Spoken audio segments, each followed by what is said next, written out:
In order for your thyroid to make useful, active thyroid hormone, a bunch of things have to go just right. When they go wrong, it can be easy to miss, even for your doctor. Keep watching to learn how 4 treatable thyroid problems can stay hidden if you don't get a complete thyroid panel. This video goes out to all the people who have symptoms of low thyroid but have been told their thyroid function is normal.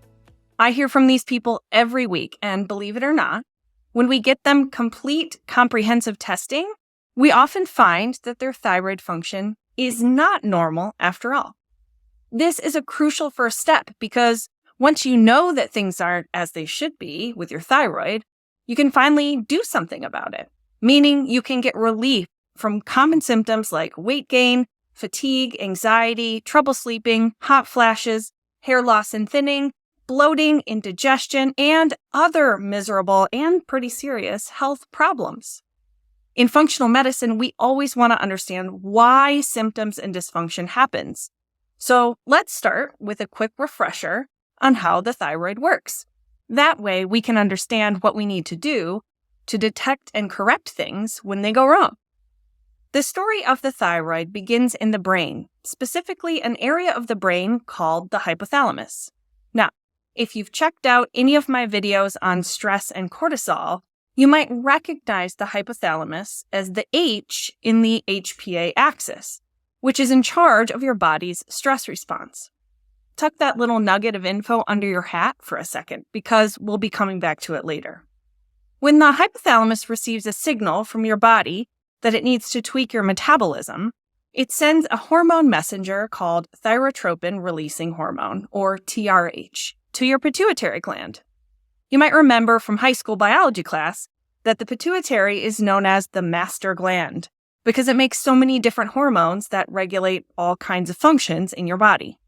One of these pituitary hormones is called thyroid-stimulating hormone, or TSH. If this hormone sounds familiar, it's because TSH is the standard screening test for thyroid function in conventional medicine. Interestingly, it doesn't measure actual thyroid hormone production, but rather it measures an intermediary in the process of thyroid function. Here's a good way to think about it. TSH measures how hungry or needy your brain is for more thyroid activity. When your pituitary starts cranking out TSH, it tells your thyroid gland to start making thyroxine, or T4, as well as a little triiodothyronine, or T3. But we're not done yet. T4, which represents 80% of your thyroid gland output, is inactive. That means it can't interact with the cells of your body to regulate your metabolism until it's converted into the active form of thyroid hormone, T3. Only once T4 is turned into T3 can it bind to regulation sites called receptors on your cells and make that metabolic magic. That's a lot of steps, right? And a lot of different thyroid-related hormones and pre-hormones to keep track of. This is the reason I think it's important to do comprehensive testing when searching for thyroid problems. Because if we don't actually measure all the components of healthy thyroid function, we can miss things, really important things. Poor thyroid function can hide under the surface if we only look at TSH. I've seen it happen over and over again in real life and even experienced it myself. Here are 4 ways that this hidden hypothyroid could be affecting you and your metabolism. 1. The most common hidden thyroid problem that I come across is poor conversion of the inactive T4 to the active T3. Oftentimes, the thyroid is making plenty of hormone, but the body doesn't have the ingredients it needs to turn it into the useful form. This can mean a normal TSH will show up on blood work, but when we look at actual levels of T4 and T3, the amount of T4 is relatively high and T3 relatively low. It doesn't really help your body to have loads of this inactive T4 floating around when it can't bind to the receptors on your cells to regulate their metabolic functions. This is why you'll have symptoms of hypothyroid, even though the thyroid is perfectly capable of making enough hormone. How do we correct this issue? Well, we make sure your body has everything it needs to perform that T4 to T3 conversion as effectively as possible. The two essential micronutrients for improving conversion are selenium and zinc, both of which can be tested via blood work, corrected via supplementation, and maintained via strategic dietary improvements. You'll find a link for my favorite practitioner-grade supplements for thyroid conversion in the show notes. 2. Remember how the first step in thyroid hormone production happens in the hypothalamus? I told you earlier that the hypothalamus is also part of your body's stress response system. Well, it turns out that stress can block or downregulate your production of TSH, especially chronic or long-standing stress. And when TSH goes down, your thyroid makes less T4 and T3, which can slow down your metabolism. There's another way that stress can create hidden hypothyroid, and it has to do with the production of cortisol. When your mind or body is under stress, your hypothalamus tells your pituitary to make adrenocorticotropic hormone, or ACTH, which tells your adrenal glands to make cortisol, your body's long-term stress hormone. Cortisol messes with the conversion of T4 to T3.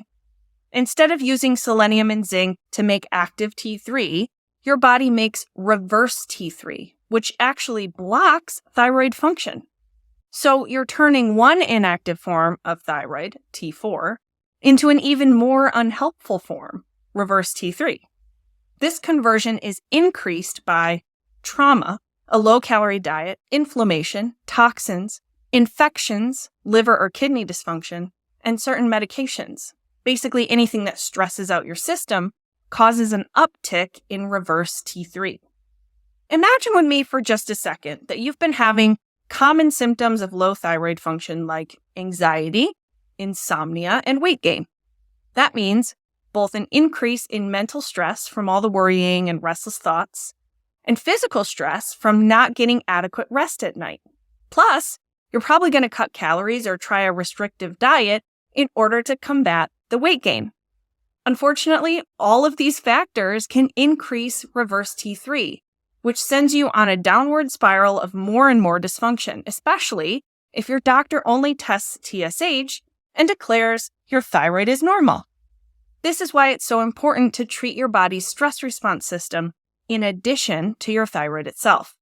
And I don't just mean avoiding or minimizing stress because, frankly, that's not always an option.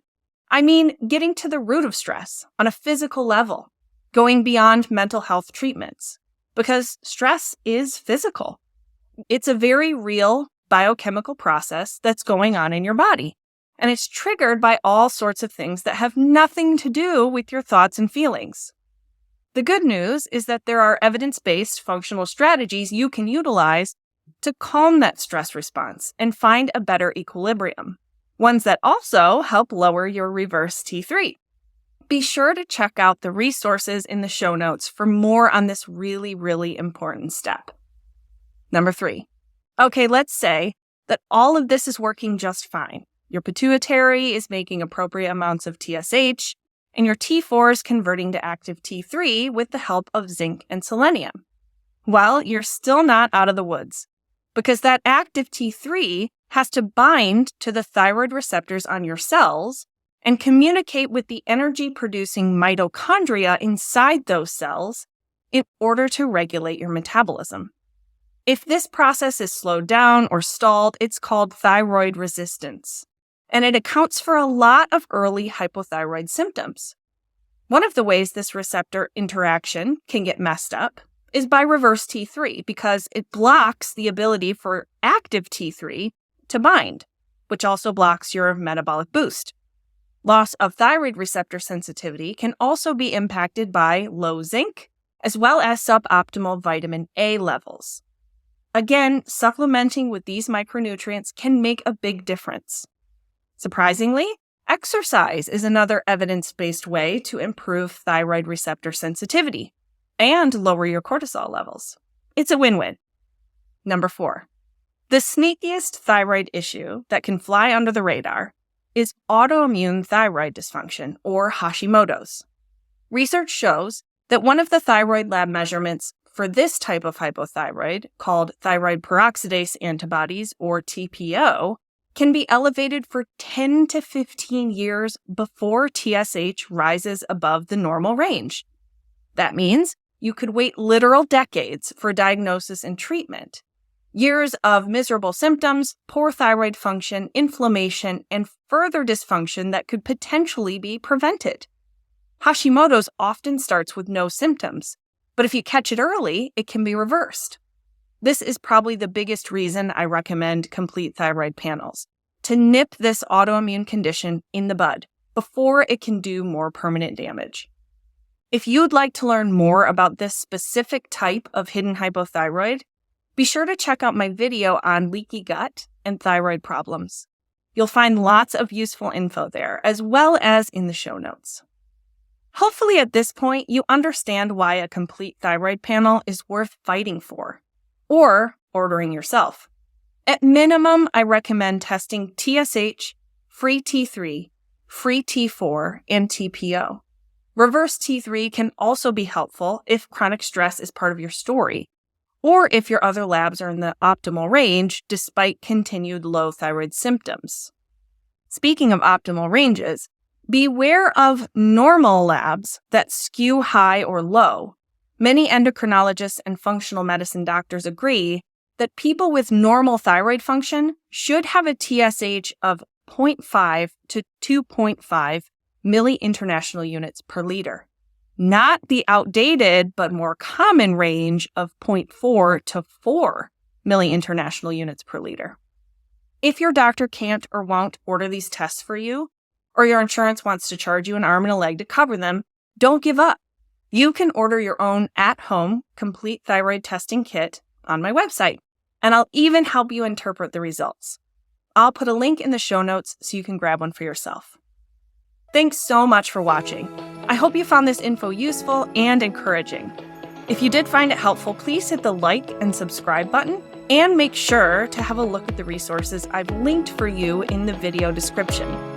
At the time of this recording, I'm working on compiling all the links and suggestions I mentioned in the video into one free, easy-to-download checklist.